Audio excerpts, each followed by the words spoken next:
কই গো সোনার মা, দাও তো এই বাটিটা, এক বাটি চিনি দাও দিনি। আর কাকু এলে সন্ধ্যাবেলা দিয়ে যাবো। হ্যাঁ, এই না ভর্তি করে দিও কিন্তু। হ্যাঁ হ্যাঁ কাকিমা, আসুন আসুন আসুন আসুন। এই তো এই তো, খুব হাঁটুতে ব্যথা করে গো, তোমাদের ওপরটায় উঠতে। বসেনি। আচ্ছা বলো দিনি, তোমার বরের কোনো অসুবিধা টসুবিধা আছে নাকি গো? কেন কাকিমা? সোনু তো অনেক বড় হলো, এবার আমাদের একটা নাতিপুতির মুখ দেখাও। যাই বলো বাপু, তোমার আজকালকার ছেলে মেয়েরা বললে মানতে চাইবে না, কিন্তু বলছি, তোমাকে তো নিজের বলে ভাবি তাই বলছি। ছেলে আর মেয়ে সমান হয় না কো। ও, তাছাড়া আজকালকার যুগের যে অবস্থা, মেয়ের থেকে ছেলেই ভালো, এই আমি বলে দিল।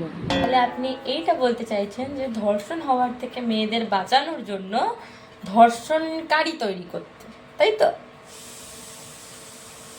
আমি তো অমন করে বলতে চাইনি, যে ভালো বোঝো তাই করো, আমি আসলাম।